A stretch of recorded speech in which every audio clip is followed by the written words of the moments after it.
What's up, graphic designers? Today we're going to be creating PGs. We're going to review some of the fundamentals in this process.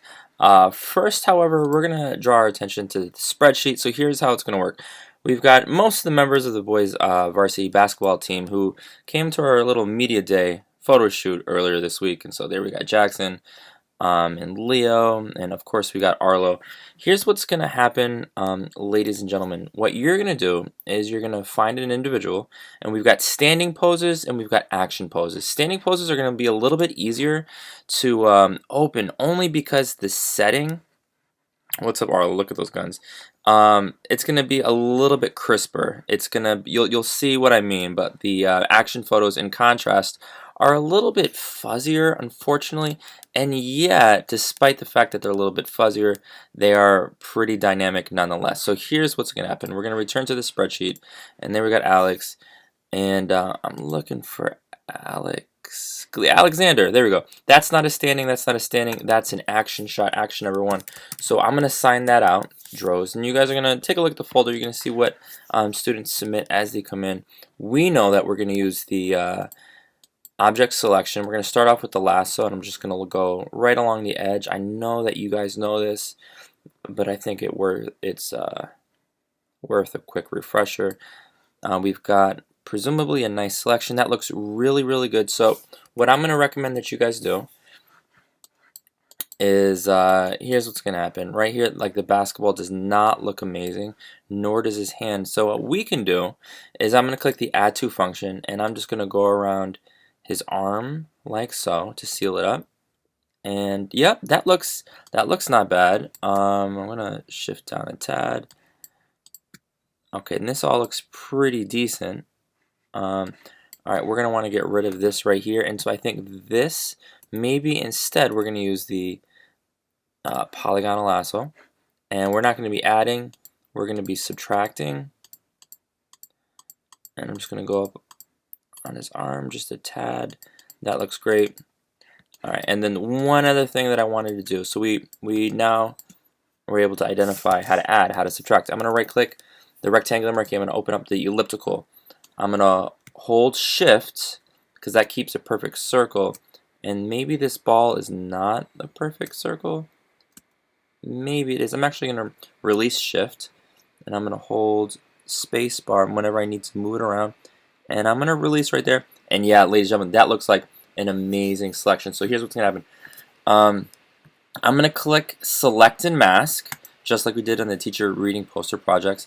That looks good. I'm going to scroll down, and here's what's going to happen. I'm going to boost smooth, I'm going to boost the contrast, and I'm going to shift the edge down. So like I'm going to have it at negative 70, I think, like right around there. And that looks excellent. Let's pretend I did an amazing job. I'm going to press OK, and that all of a sudden looks great. And so what happens next, we're going to click a layer mask, and this looks awesome. Like obviously there's some areas that we're going to need to go back and clean up a tad, like this foot is not amazing, right?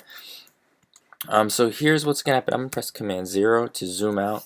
Once we've got something that that looks good to us, and you know, a few of the things that we can do, if we wanted to press B for brush, and then because white is in the foreground, we could do something like this.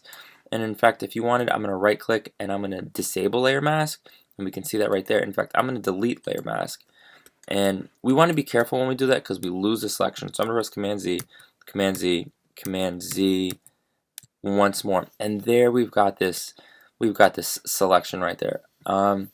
What I think, I'm going to press actually Command J, and when we press Command J and then press Command on the thumbnail again, we can pull up that selection one more time. So if we needed to add to or subtract from that selection, we could absolutely do that. And if we did a layer mask like so, and we hid this background, we can then of course there we go. We can then of course go in, and let me boost the hardness up to about 90%.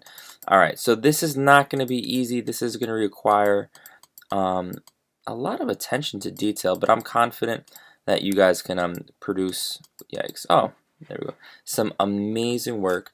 When you're done, with this, what you're going to do is we're going to crop it just a tab. I'm going to press C. I'm going to drop it down like this.